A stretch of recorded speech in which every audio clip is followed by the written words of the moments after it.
I have an Amazon delivery that's due any minute and I was waiting to film until it came, but I know as soon as I start there's going to be a buzz and it's going to come. Hi there, my name is Jonathan and these are my days. This is Jonathan's Days. It is my place on the internet to share all of my knitting and things I get up to in the fibre yarn knitting world.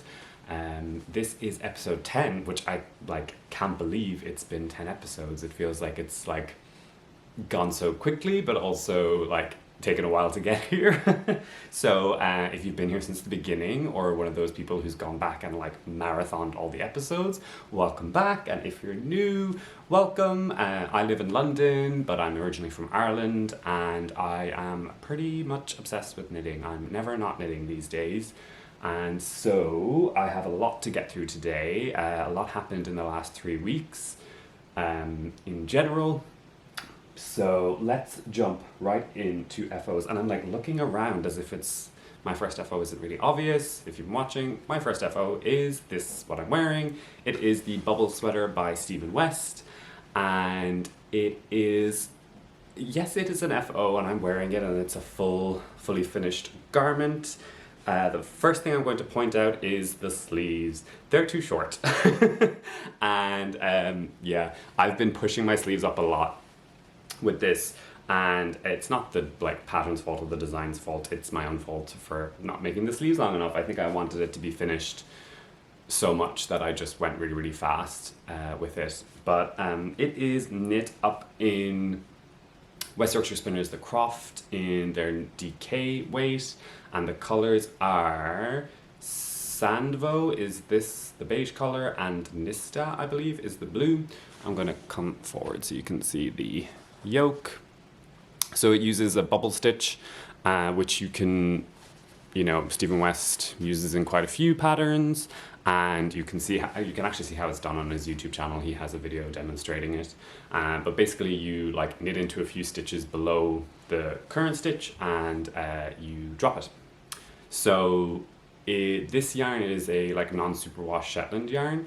And I do kind of wonder if some of my drop stitches haven't dropped as low because of the kind of toothiness of the yarn, but I'm still super happy with it, apart from the sleeves, which I am going to rip back and knit a bit longer, probably almost as long as the cuff is right now. I did an extra long cuff, which I saw another wonderful knitter on Instagram do on his, which I really, really enjoyed. So I might do that again. It is a twisted rib, which is, let me put my face out of the way.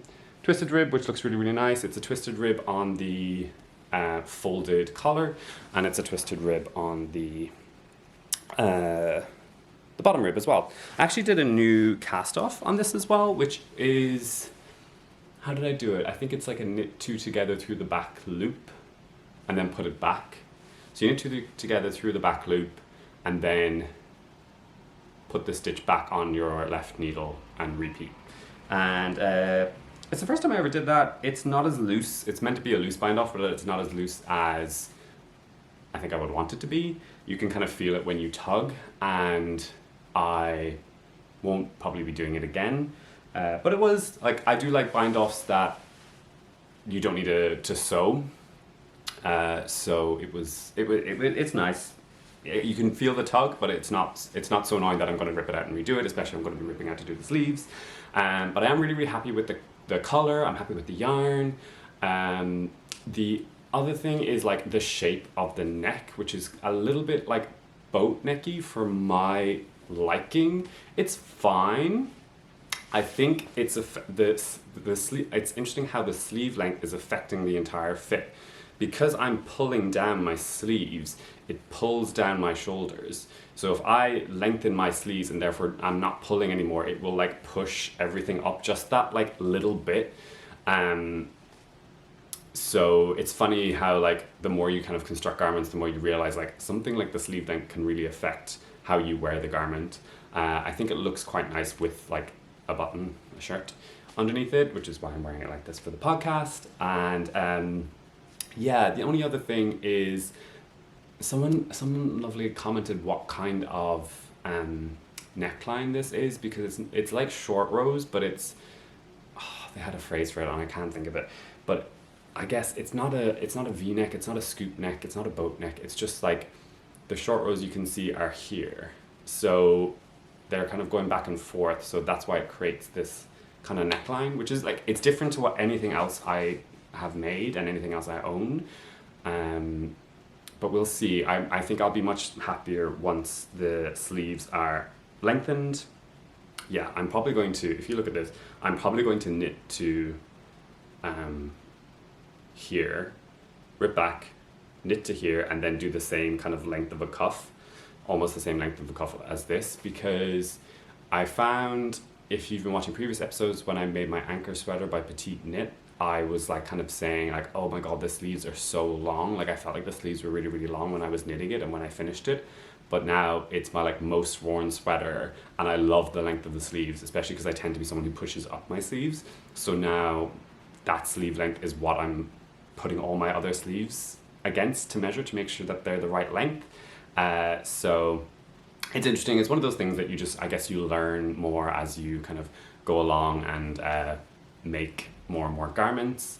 I have, how many skeins did I get? I think I got 5 skeins of the main color and 1 skein of the blue, and I have a full skein and a bit left of the Sandvoe color, which like also tells me, Jonathan, your sleeves aren't long enough, you haven't like so much left over. So all signs are pointing towards you need to extend your sleeves a bit longer. So I'm going to do that, but I'm still classing it as a finished object. It's all blocked, it's all finished in that regard, but I think just like it won't take me long to just rip back the sleeves and make them longer, and it'll just make it something that I reach for more and more often. But I'm still like really, really happy with it. I'm happy I pushed myself out of my like design comfort zone and my color comfort zone, because I don't own anything else in this color, and I'm like really, really happy. Like it's cool, it's like a statement piece. Yeah, it's, you know, I don't think you'd ever come across something in a shop like this. It's just like such a special kind of stitch. I'm still not convinced that I would do the cardigan version, but it is a pretty epic in the cardigan version. So yeah, so that's my bubble sweater, and anything else I want to say about it? I'll think of it later. But the only other thing is, I think I didn't go down a needle size for the neckline, possibly, but it was nice. There was a lot of new techniques in this, which is what I'm always trying to do. So I'm always trying to do something new with every project that I do. So yeah, that's the bubble sweater. That's the first FO. Next FO, I'm very lucky to have it because it's been in high use and high demand. So this is my second FO of the episode, and this is my Musselburgh hat, my second one that I've ever made. I'm going to laugh and I'm going to talk about the Croft podcast very briefly, Rebecca's podcast. We have confirmation from a Scottish person that I'm pronouncing it correctly, and she speaks about it in her latest episode, and it gave me a real laugh because we are the ones leading the charge on pronouncing the Musselburgh correctly. Anyway, so I finished it. It's a fantastic pattern. I spoke about it a lot in previous episodes. You can obviously see how it's constructed. It's like you start at one end and knit to the other, and then you put one end into the other, and voila, you have a hat. This is the first time I made it. I made a adult large, which I gave to my boyfriend, and like as a very early Christmas present. And so I made the adult large, and I made it in the same kind of style as this, with the so the 2 yarns here are hedgehog fiber Cashmere Merino in the color Petrol, and then knitting for olive. I'll have it up on the screen. It's knitting for olive, and it's petroleum blue, I think the color is. I'll have it up on the screen. And so, what am I saying? I'm saying in the first time I made it, I made the adult large. In the Cashmere Merino was the same, and I used a different of the yarn in my previous one, and I made the large size. And my boyfriend really liked it, he wore it, and then I was like, I want to make one for me. So I made another one, and I think my boyfriend likes this one better. He likes the fit, he likes the size, and like I'm kind of inclined to agree. Like if I was to go back to the original, if I could go back in time, I would have told myself to have made the adult medium, and because the adult large so this length is not the like length in the pattern. I knit it shorter so that it doesn't flip. In the original pattern, it's like designed for you to put them inside out and then flip the brim like this, like that, essentially. And so when I made this one, I didn't do that. I made it shorter so that you don't flip the brim necessarily, because in the adult large I found it was so big, plus a flipped brim just kind of made it quite large. Now he has adopted this as his own and he's wearing it a lot, and now I've taken the adult large grey and I wear it. I really, really like it. So, God, let's not ruin the hair. So yeah, so he wears it like this without the flip. So I think it looks really, really nice. It's really comfy and warm. You could flip the brim, I guess, and it kind of gives it that more like fisherman's like watch cap style, where it doesn't cover you, it just covers like the tip of your ears, which, you know, I like this style as well. But yeah, my boyfriend's really, really happy with it. It hasn't been blocked yet. I kind of have to like steal it off him to block it. I might do that today, actually, just like stick it in water and be like, look, you have to wait for it to you have to wait for it to dry before you can wear it again. Because I think the Knitting for Olive, you can see if I hold it up, the Knitting for Olive, it has like a bit of a texture which I think will kind of smooth out a bit more and bloom more once it's blocked. And then the Hedgehog Fiber Cashmere Merino is just beautiful. It is everything you want it to be. And yeah, so much so that I'm like tempted to just get more to have it in my stash, like ready to make another one at a moment's notice. But yeah, we all love this pattern. Everyone's making it. If you're hesitant about it, now's your chance. This is your sign to go ahead and make it. You can make it for any weight yarn. You just pick a yarn that you have and a needle size that you think kind of suits it, and then the pattern will give you like gauges for every single one. So it's a little bit of maths, but once you figured it out, it's like such a super easy pattern, and great for gifts, because you kind of know that like no matter what, someone's gonna like this hat and wear this hat. It's just the great basic plain beanie. And yeah, so that's my other FO. I'm like looking around. I think that's my, oh no, I'm lying. I have a third FO, which, did I bring it with me? Hold on. I forgot to bring this over. Cool, so my third FO, I don't think you've even seen it as a whip. So, this has not been blocked, and it's also very hard to kind of like model for you without its intended owner trying it on for you. So here it is. Da, da, da, da. So this is the Lucky Dog sweater. It is a Pearl Soho pattern, and you can see it's got all these ends hanging out of it because I haven't blocked it yet, and I don't trim my ends until I have blocked. So, okay, let me try and model it a little bit. So there we go. So if this is the dog, like this is the tail, and then this is where their head goes. And I think I quite like it with a flipped collar. And then here are like the little sleeves where their cute little puppy legs go. So, Caleb from Darning and Yarn, if you follow him on Instagram, he's just knit one up too for his lovely pupper. This is a gift knit for my brother, who recently got a lovely little Jack Russell Terrier named Felix, and I love him very much.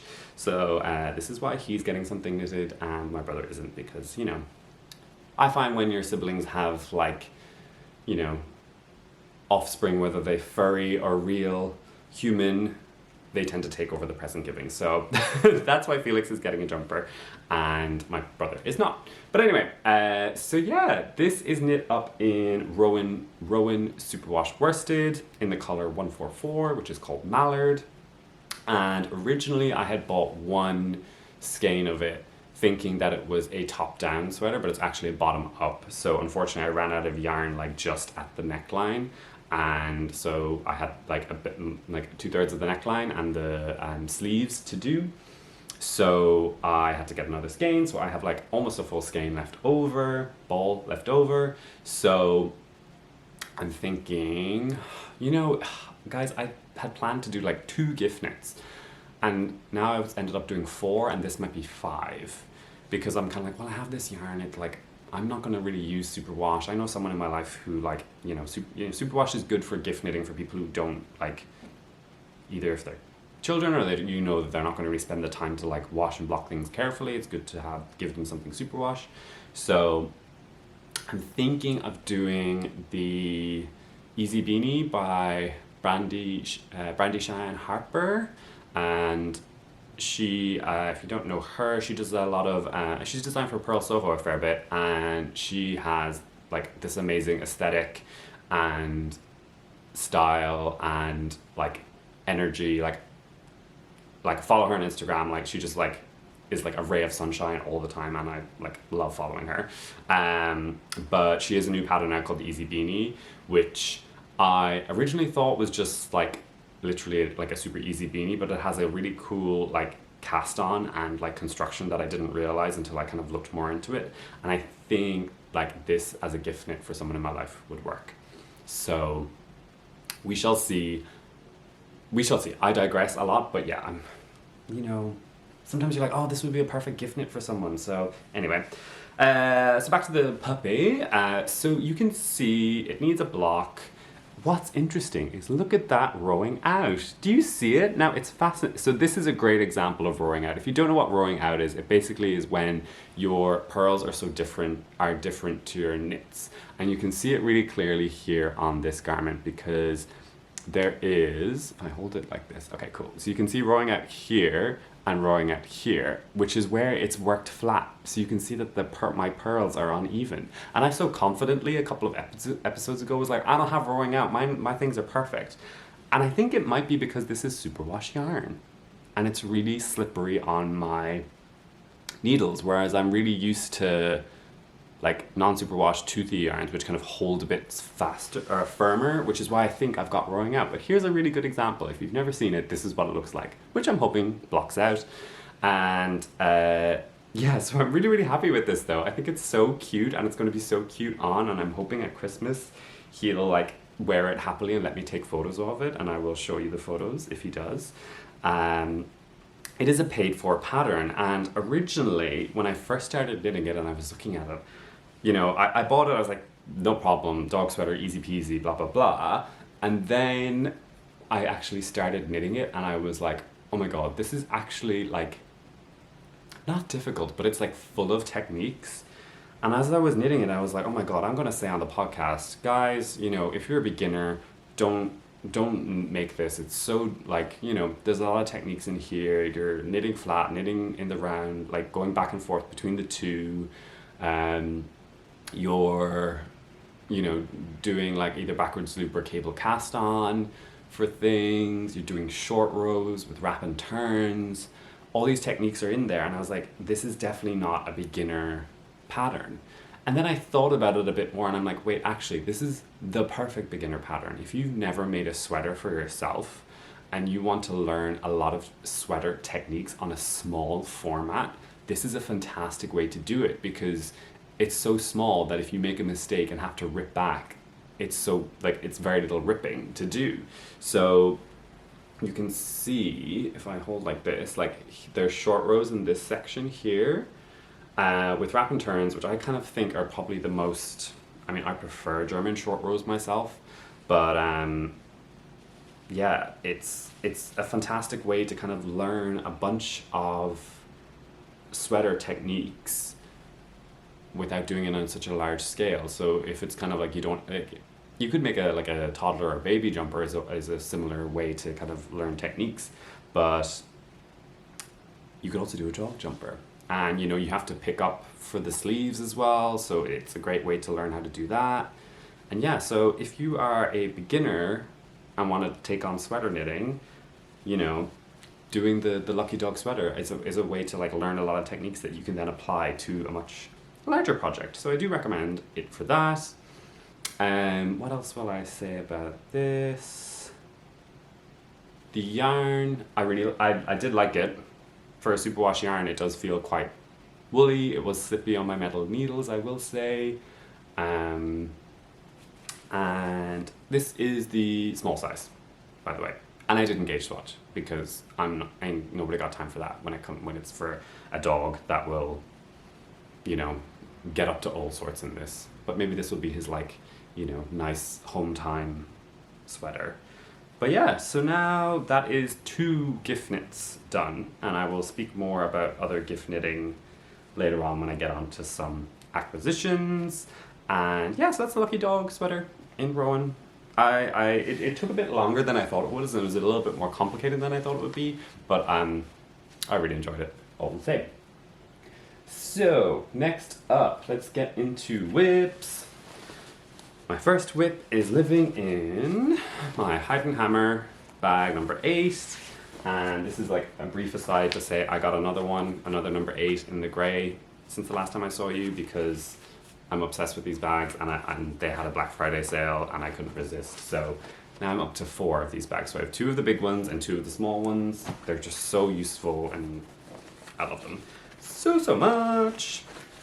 Next whip is, look, I'm giving you a demonstration how you use it. You can roll down, it's called the roll top bag for a reason, and then you just like have it like this. And you can also like do like walking knitting like this. So this is basically a hoe, half finished object.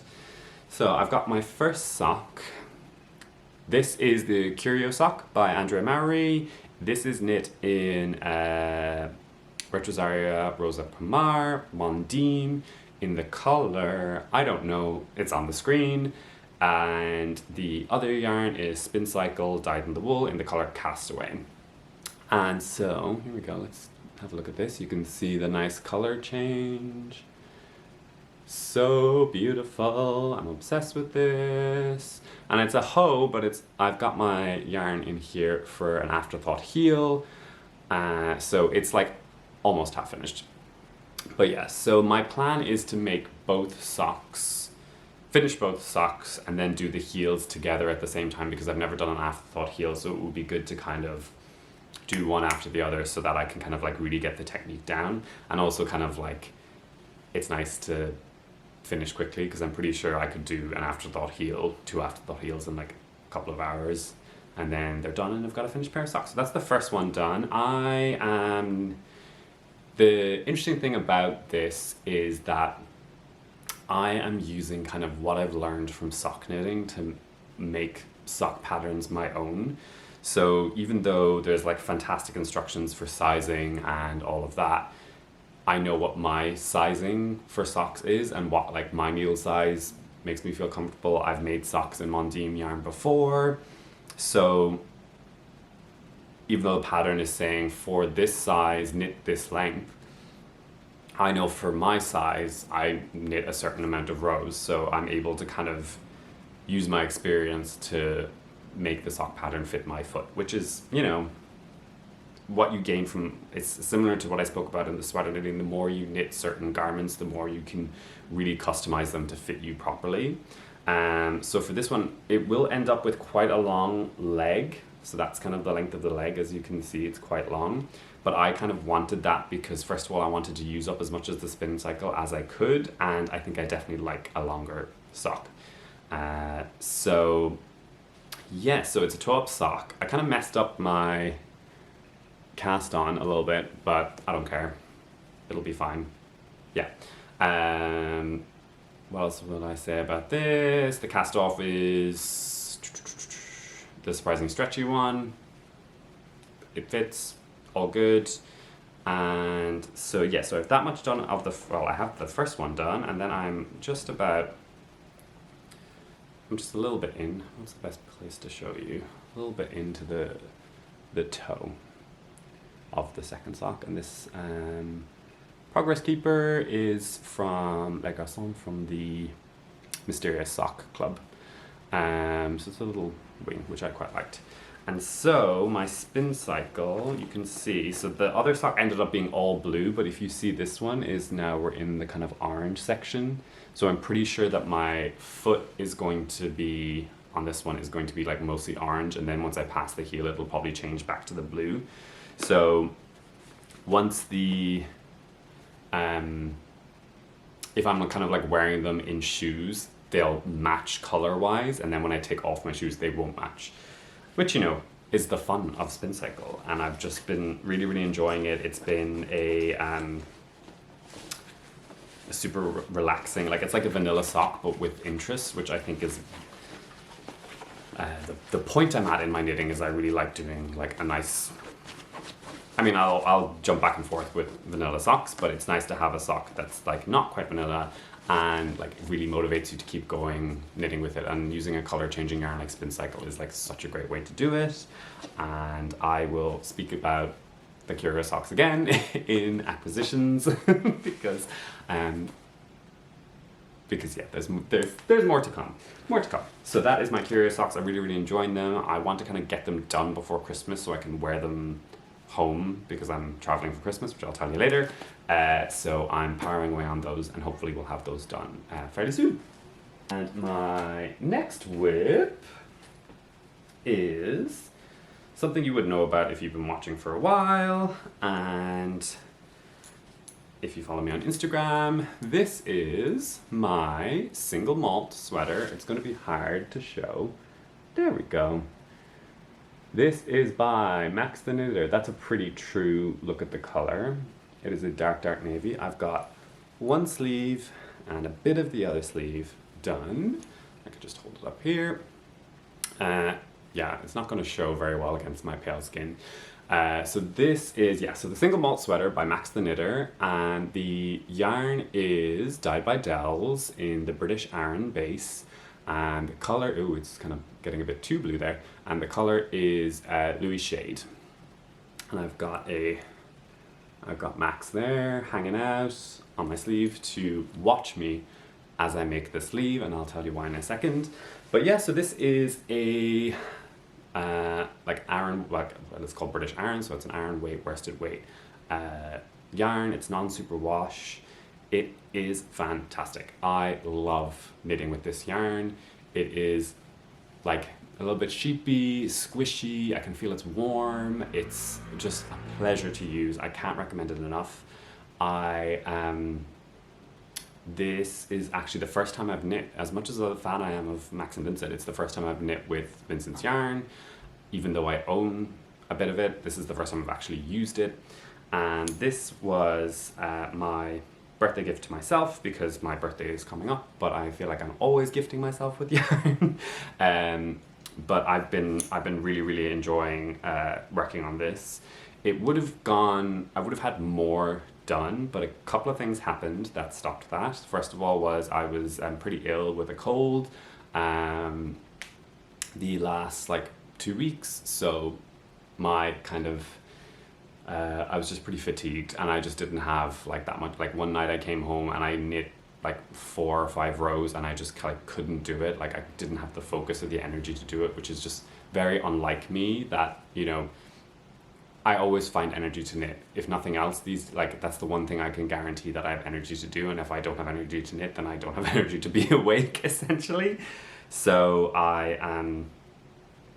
that means I haven't, like, I thought this would go much faster than it is because it is an Aran weight. It's knit on 5mm needles for the body, like the main section, and then 4mm for the sleeves, or for the ribbing and the neckline. So I expected to be much further along than I am. It's fine that I'm not, because I did like spend more time working on my gift knits, but being ill didn't help either, that I've had to kind of like slow down working on it. I'm feeling much better now, thank you. And it just means that I'm kind of like blazing through. So I've done my sleeve, which you can tell is very long because I measured it against my anchor sweater. So the pattern, I don't know, does he have a name for it? But yeah, you can see the pattern here. It's this beautiful like texture, kind of a moss stitch texture. And it is fun to knit. It is like, you know, a knit one purl one, like a 1x1 rib within this stitch pattern, which does mean it's like I'm English style, so you're going back and forth with your yarn. I've definitely gotten much faster at it in general. Like, I've gotten much faster knitting in general, but with this project, I've definitely gotten faster at knit one, purl one as well. Like the anchor sweater helped me speed up with that as well. So I am speeding up in my kind of ribbing stitch that's involved in this stitch pattern. But that means that it is a little bit slower than if it was just kind of like a patterned yoke in a worsted weight with stockinette after that. So, but I'm still making pretty good progress. I'm hoping, well no, I have to have this done, blocked, dried before I leave for Christmas, and I'll tell you why later. But so yeah, so I'm very, very focused on that. Now that I've finished the Lucky Dog sweater, this is my like at-home focus project, and then the Curio Socks at work are my work lunchtime project. If you don't know me, that's how like my projects go. I have a bigger home project and a smaller work project for my lunch breaks.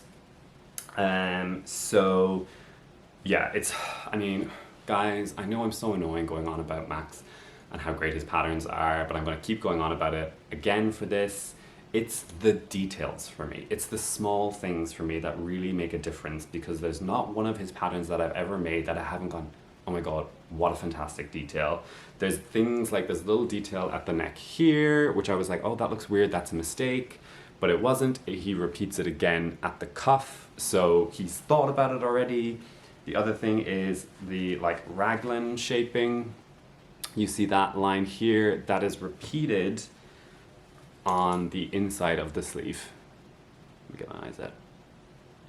So it's just these little details that just make his like designs, like professional is the wrong word, but it's just like,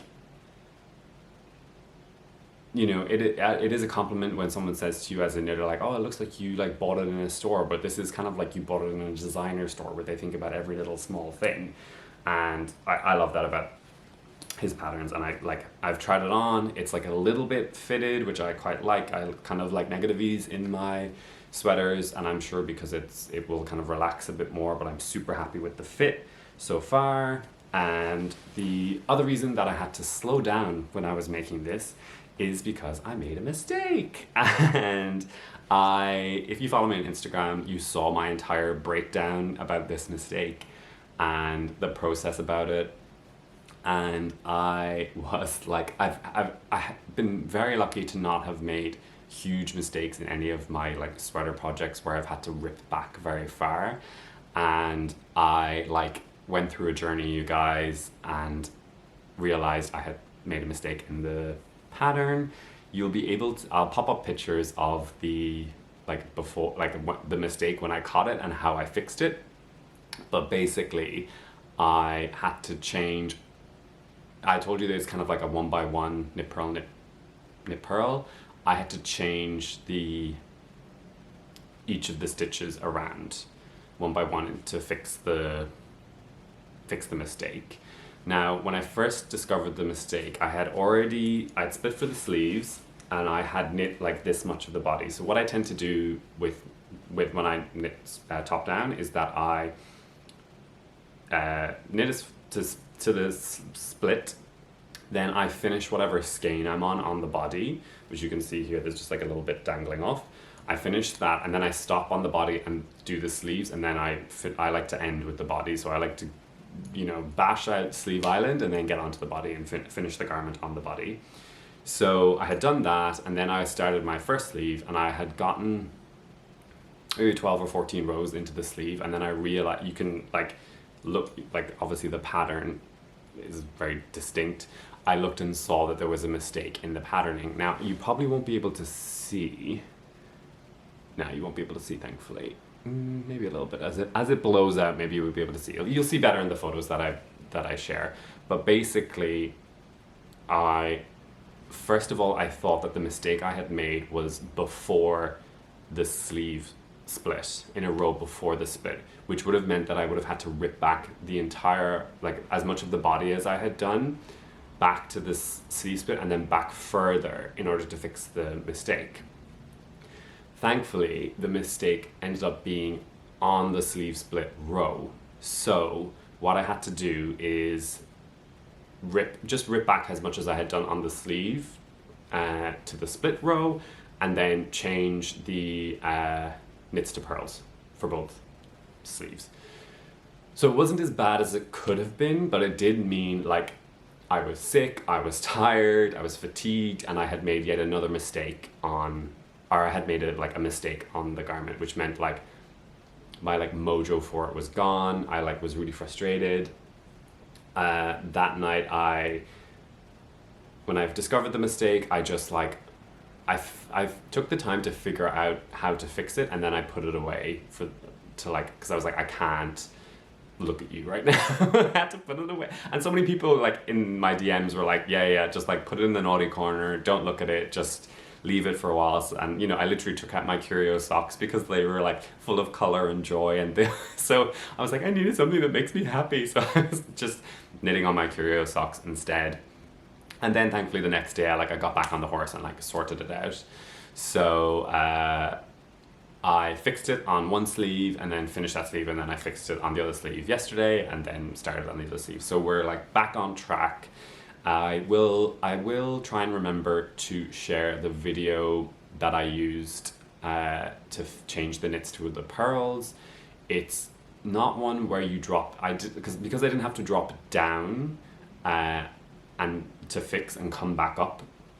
It was actually on the row. I could use a technique where you're literally like just popping the stitch down one on your needles and not needing a crochet hook. It's so hard to describe. I will share the video, and it's a good video, but when the person who's so kindly explaining it, they kind of make a mistake as they're explaining it, and they're like, oh wait, that's wrong, and then it kind of confused me.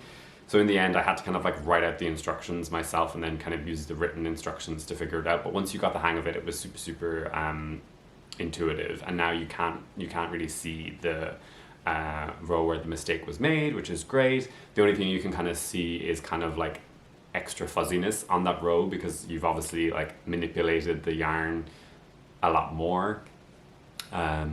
Like you've manipulated like 2 or 3 times more than any other stitches, so it is a little bit fluffy, but that should all block out.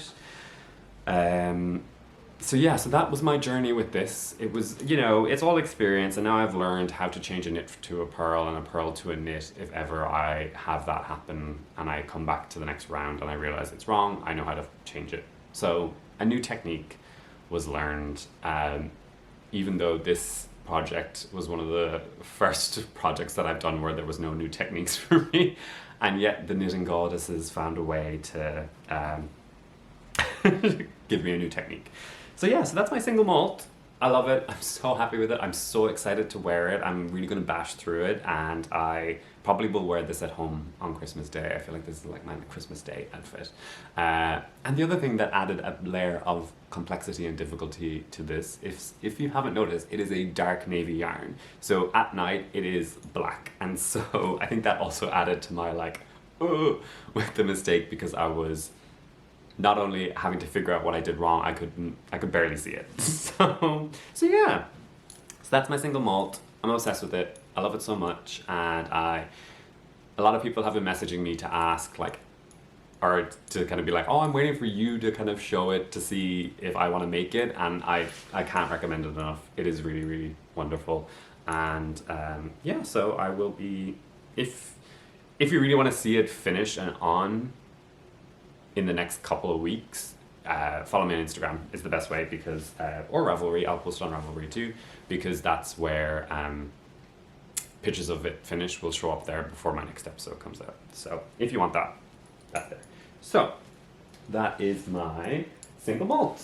And so next is let's do acquisitions, but I'm kind of trying to figure out what order I want to do them in. Okay, so last week? Yeah, last week. Okay, let's just start with this. So the first thing I want to show you is the lovely new book called Worsted. This is from Lina Publishing, and it is a knitwear collection curated by Aimee from La Bien-Aimée, and I have been looking forward to this for a very long time, and I picked this up at Loop, which is a knitting shop here in London, and originally Loop were going to have a Aimee was going to come, and I was planning on going and meeting her and talking about the new yarn that they have, which kind of coincides with the release of this book. Unfortunately, due to kind of COVID, not due to kind of COVID, due to COVID and just the way the world is right now, that was cancelled, which is totally, like, understandable. I get it. Like, I'm not mad at anyone for it or anything like that. But because I had planned on going there and buying the book then and buying the yarn then and, like, talking to Aimee about my colour choices, I hadn't pre-ordered it, so I still went on the day that it was supposed to be on, because that was the day I had assigned to kind of go and collect the book or go and buy the book. So I went to Loop last Saturday and I picked up the book, which I'm very, very excited about, and I picked up some yarn as well, and I just want to kind of like put my finger in a couple of, I mean, the designs are all wonderful and there's lots of things I want to make in it. Obviously, oh God. Obviously, I'm going to make the Yesteryears by Max. That is the first pattern I'm going to make, obviously, because I'm me. But there are some wonderful, wonderful designers and patterns in here. I joined the so Labia and Aimee did online knit nights throughout the pandemic, which I never joined, and they kind of stopped for a while, and then they had another one to kind of celebrate the release of Worsted, and they had most of the designers were on that call, that Zoom call, and it's available on YouTube, so you can go back and look it up. But it was at 7 p.m. Paris time, and that is 6 o'clock London time, which means that I had finished work at 6, so I joined the Zoom call on my phone as I walked home. So I was walking home for about 40 minutes listening to the Zoom call, which was wonderful. And then when I got home, I kind of like joined it properly. And then it was great listening to all the designers, and so there was like designers I knew really well. So there was Stephen West, there was Max, there was Andrea Mowry, who I all like. Some of them I know personally quite well, and then others that I know well because I've knit their patterns. And then there was some new to me designers as well who were absolutely fantastic. And one was, I was crossing Southwark Bridge when Sylvia Watts-Cherry came on the call, and she's like, oh, I'm from North London. And I was like, wait a minute, I'm crossing the river right now. Who's this North London designer who I'd never heard of? And it's my own fault because I had heard of her before because she has had patterns in Liner magazine before. So there is one from issue 10 cardigan that she did that I'm kind of like, it's in my queue. And the design she's done she's done two designs for worsted, which is the Amina sweater and the Amina cowl. And I don't know if you know, you don't know because I haven't told you, but one of my goals for 2022 is to try Intarsia for the first time. And Sylvia is like an Intarsia queen. So this is the Amina sweater and the Amina cowl together. And so I'm thinking of doing the cowl to learn Intarsia. And then she has another design in issue 10 of Liner magazine, which is the issue with the snowfield cowl, which you know I love that issue. And she's done this amazing cardigan design for that. So I'm kind of like, I think I might practice with the cowl and then do the cardigan for the larger Intarsia project / my very first cardigan project. So we'll see. Either way, I was totally, obviously I'm gonna like support like London designers if and when I can. And the fact that I already have two of her patterns is amazing. So yeah, that's definitely one that stood out to me. I'm trying to find the other one. I don't know, isn't this such great content, just watching someone flick through a magazine? But yeah, either way, I'm not going to waste any more of your time. Yeah, so the book is fantastic. I highly recommend it. The patterns are all great. I hope Aimee does, like, this is a series. Like, I've already seen that she's posted about, like, kind of like the next project that she has going, and I will follow everyone because I love her design aesthetic. I love her energy. I love everything. Like, there's a reason she's so popular and people, like, vibe with her so well. So yes, that is the worsted book. Definitely pick it up if you can. And then, of course, I picked up some of the Corrie worsted to make my yesteryears. So these are the two colors I picked up. So this is Payne's Grey is the grey, obviously, and then Rust is the rust color. Now, it does read on my camera, and when I took pictures and posted them on my Instagram, it does read almost a little bit more towards red, whereas in person I feel it's a little bit more towards orange. Regardless, in the book, one of the samples is knit in this combo, but reversed. So here we go. So that's those two colors. Oh, I'm lying to you. Okay, so the main color here in this one is Payne's Grey. And the main color here, or the contrast color here, is Rust. So I'm reversing them. So my main color will be the rust, so the orange will be the main color, and then the contrast will be the grey, Payne's Grey. And I have chosen those because the contrast between them is quite low. And I think with this kind of patterned yoke, I wanted to some like a low contrast color work. It's going to be my first color work sweater, and I chose it because it's a worsted weight, so it's a larger gauge. It will give me more practice doing two-handed color work since my cowl. And then if you've been watching a couple episodes back, you know I've already swatched for the Hide and Peak sweater, which is in a sport weight, so I plan to do that in January. So if I do the yesteryears first using like a worsted weight, a higher gauge, it will give me like nice practice for the then like tighter gauge color work of the Hide and Peak. So that's the plan for this. The Corrie worsted is it's beautiful. And you know what? It better be beautiful because it was freaking expensive, you guys. It's probably the most I've spent on a single project, yarn-wise. So probably is, the most, it is fact. But it is, I love how it smells. But yeah, it is beautiful. I think it's going to be something I treasure and something I wear forever. And I'm so excited to work with it. I'm going to swatch like as soon as this episode is filmed and posted. But yeah, it is very, very expensive.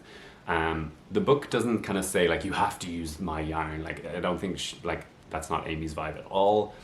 But obviously they're all designed in the yarn, which is like a wonderful and special yarn. So for me, I have spent a lot of money on yarn this year. So I think if you've looked at my Ravelry cube, my Radari is something I want to make in next year, and that's in Let Low Be. So I kind of think I want to make some more like budget-friendly projects next year, because I've been very good to myself when it comes to yarn. So it's time for me to like take a step back and save some money on some more affordable, but also good yarns, like popular. It's all good yarns. Variety is the spice of life. Treat for yourself sometimes. There's still great stuff out there which will make great items that last you forever, that are a little bit cheaper as well. So that is the Corrie worsted. I will say I have placed another order with La Bien-Aimée. So I've spent a lot of money on La Bien-Aimée in the last week. And it hasn't arrived yet, but you'll probably see it next episode. But I'm very, very excited about it. So yeah, so that's the Corrie worsted, and the worsted book from Lina magazine that I picked up at Loop. So while I was at Loop, I also picked up something else for gift knitting, as I said. There's 2 more items that I need to gift knit this year, or that I want to gift knit this year for wonderful people in my life who I believe will be knit worthy. So I picked up this. This is Madeline Tosh. This is the Tosh DK. Let me get up close so you can have a good look. Stop focusing on my shoulder. Why isn't it focusing on that? There you go. So this is Tosh DK. The color is Beautiful Liar, and it's a beautiful color. It is a purpley, lilac-y, speckly, epic color.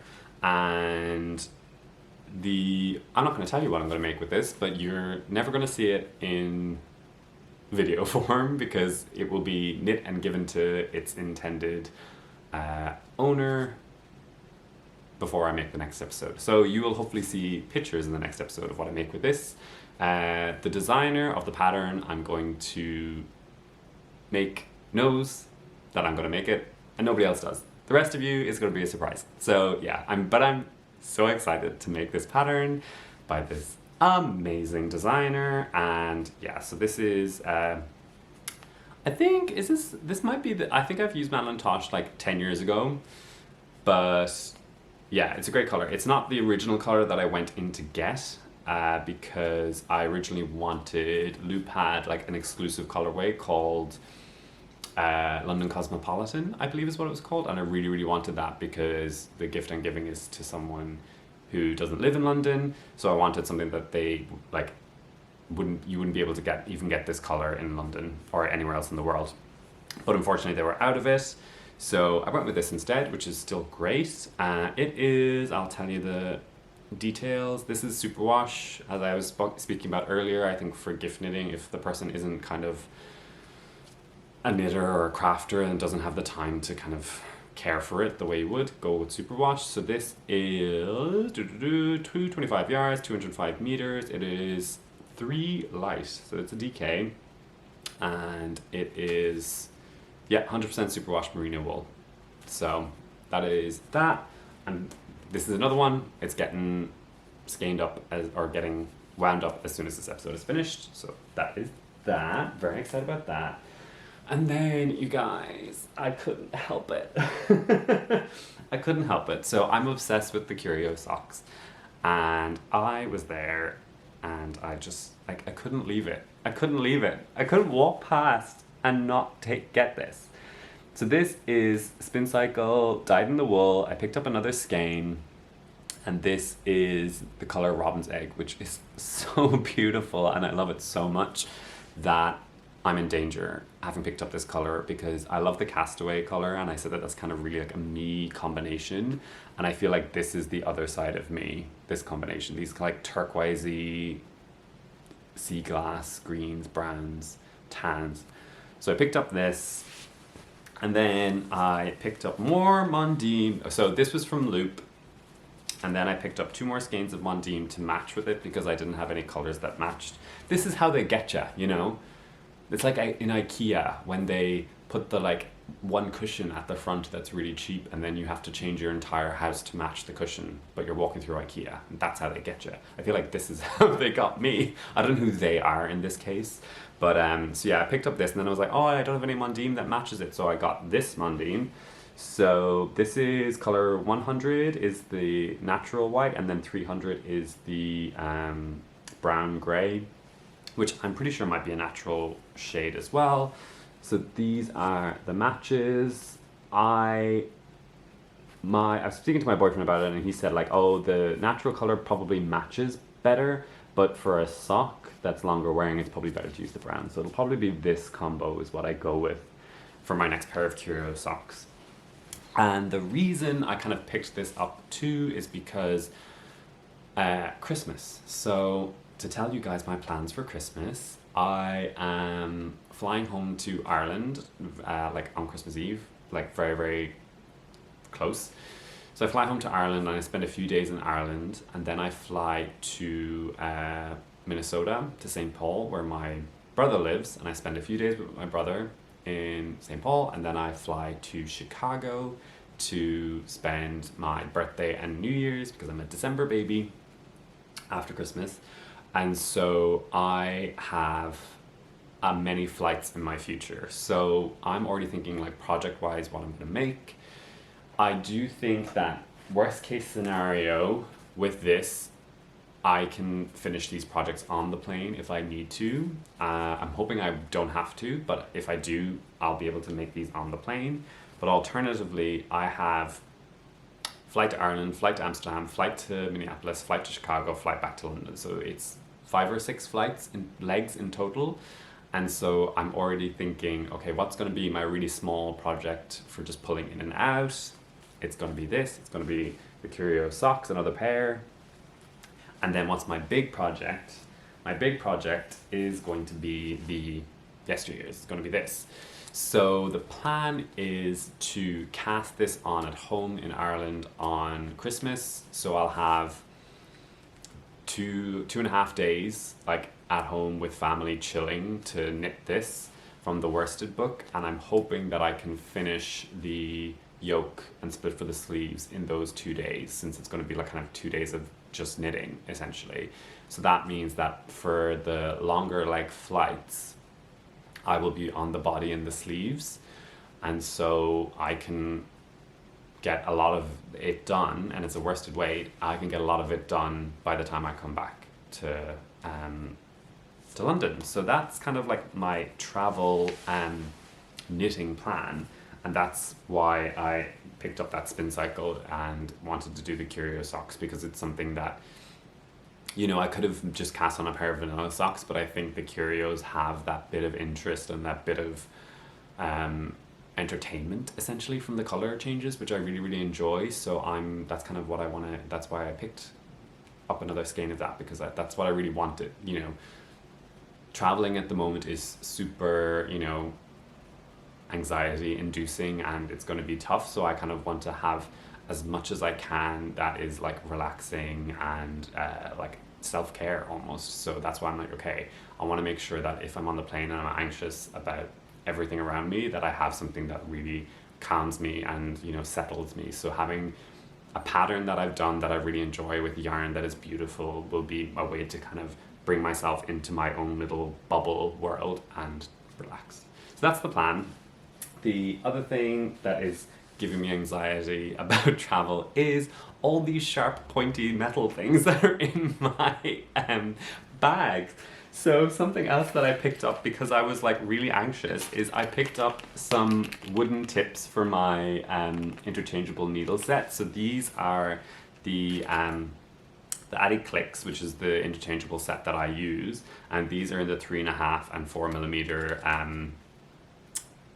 widths, which is what I need for the yesteryears. So I'm already kind of thinking, I know most people haven't had problems with their knitting needles and things like that traveling with them, but I'm just kind of preparing for any eventuality with mine and picking up some wooden needles. So that's the you know, I'm thinking of this conversation with the I was going to say flight attendant, but the security person being like, no, you can't have all these sharp needles. So I'm like, okay, but can I have the bamboo ones? And I can give you, like, I'll sacrifice needle tips, but as long as my, like, knitting can stay on the cord and, like, I can, you know, the flight to the States is quite long. So having, you know, I'm like, this is, I could get so much work done, so much knitting done. So, yeah, so that's why I picked up these to have in my bag as a just in case they, take away my metal needles. So I'm sure I have nothing to worry about, and the fact that there's actually like knitting hanging off the needles, I'm sure they won't think there's any problems. But do let me know if you have any tips or advice on traveling with your knitting. I've personally never had any problems, but when you're bringing a sweater project and you have a lot of items, it might be an issue. So I just picked those up just as a just in case kind of thing. So yeah, so that's all of my acquisitions, and that's my plan for travel. My Hide and Hammer bags will be coming with me. I will, you know, I won't get to any yarn shops in Ireland. I've already been to the ones in Cork, but I'll see if I can get to ones in Minneapolis, and I'm pretty sure I'll get to some in Chicago.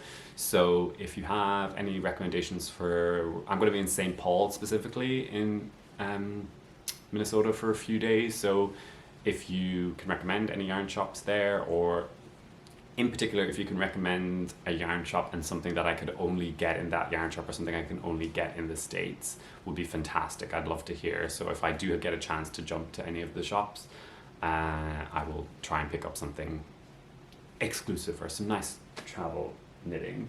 And so from St. Paul or Chicago, if you know, let me know. The last thing that I wanted to touch on super briefly, because, you know, I've been knitting sweaters for a good year now, well over a year, and I wanted to speak briefly about some de-pilling things that I have, if you find this interesting.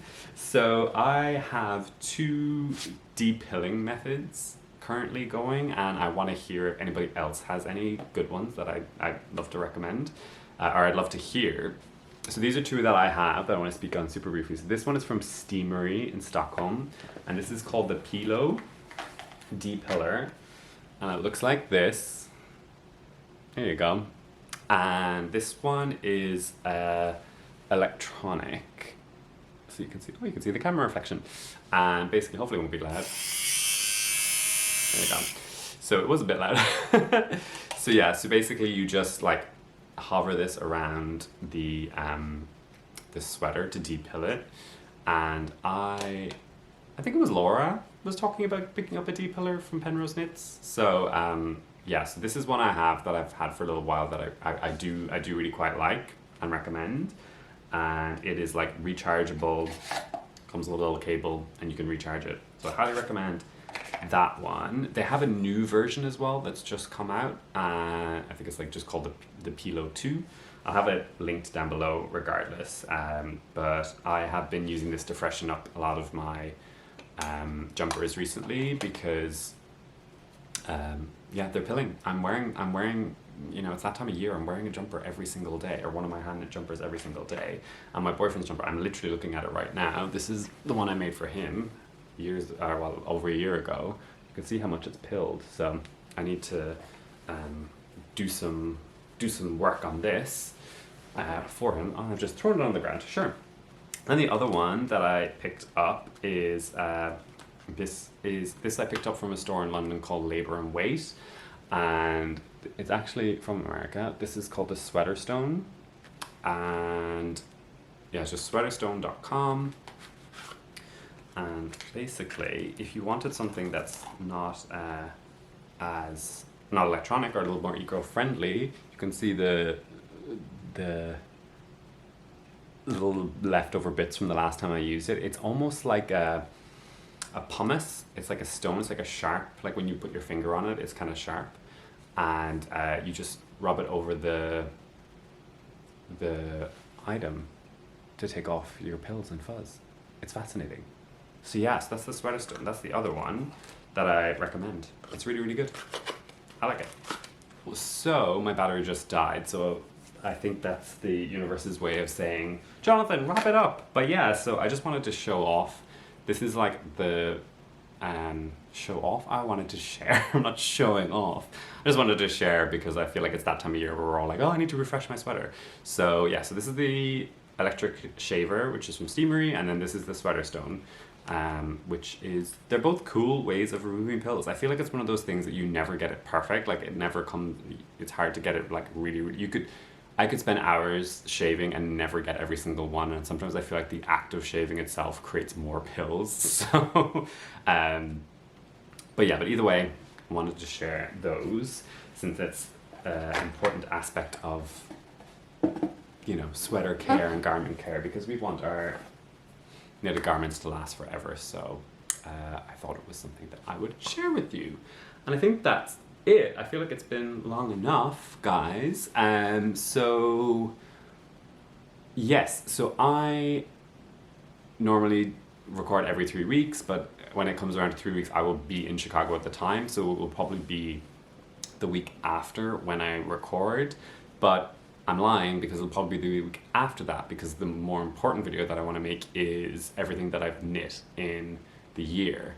So I will probably record that the weekend I come back from the States and Ireland, and then record an updated podcast the week after that, which will be probably very long with lots of acquisitions and finished objects, since I'll have been traveling on planes and have had a lot of time to knit up a lot of things. But so that's kind of like the plan for the holidays. So yeah, if you want to keep up with me, the best thing to do is probably Instagram is probably the best place where I'll share like what I'm knitting on. the most. I do have my website as well, jonathansdays.com, and on that I've started, if I don't know if you've seen, I've started a every Sunday I'm doing a little like blog post called What I Liked Weekly, which is just me kind of sharing what I liked that week that's not knitting. So it's anything from like coffee shops and bakeries in London, Instagram accounts that I like, places I've been, books I'm reading, stuff I'm watching. So if you're interested in what I do outside of knitting and crafting, then that's kind of the place to look it up. If you just want to see what I'm doing knitting wise, Instagram is the way to kind of see more regularly what I'm working on. I kind of share the things in progress as they go. And other than that, I will be back in the new year. I can't believe this year is over. It's really flown by, but I feel like it's nice to be able to look at all the things I've knit this year and kind of be proud of what I've done in what has been another difficult year for so many of us. And yeah, if you've made it this far, thank you so much for hanging out as always. Please, as I say, I don't mind if you do, but it does help grow the community if you like and subscribe. Usually if you like, it kind of means that the algorithm goes, ooh, this person likes these kind of things, so let's tell everyone else who likes these kind of things to watch, which is fun. And then subscribing just means that you kind of see episodes as soon as they come out, which is, fun. And I subscribe to many podcasters myself. I feel like the knitting podcaster community is really thriving at the moment. There's so many of us. It's great, because I don't know about you, it's rare I'm sitting knitting and not watching a knitting podcast at the same time. So I get it like through the ears and in my hands at the same time. In the new year, as I said, there's some fun videos coming out. I have a really exciting plan for the community and something that I want us to all do together, which stay tuned for that. And other than that, just thank you so much. I started the podcast this year, over 6 months ago, and it's been like such a joy to make and connect and share, something that I've just fallen so deeply in love with. And the community has been so kind and caring, and yeah, I love it so much. Like, even if it doesn't grow any bigger than what it is now, I'm going to keep going, because it's just great hanging out and sharing and hearing about what you guys are doing as well in the comments. So please tell me what you're knitting on. I want to know. I really want to know what you're selfishly knitting on. We're all gift knitting, we're all doing it, but is there anything that you're knitting on that's like just for you, or that's selfishly for you? Or like, what's the thing you're going to cast on like Christmas Day or the day after Christmas Day that's kind of like your selfish knit that you can treat yourself after like wearing your fingers off knitting for other people? That's what I really want to know. And yeah, that's it, guys. Thank you so much for watching and enjoying and hanging out. And please look after yourself. This time of year is really, really tough. It's great knitting weather, but it's also very easy for us to be like quite down. So please look after yourself, be kind to yourself. It's time when we're like giving a lot to other people, both, mentally, energetically, and like monetarily almost, but don't forget to like give some back to yourself and be kind to yourself, because we're all just doing our best at the moment. And yeah, please take care of yourselves, and I will see you in 2022. Bye!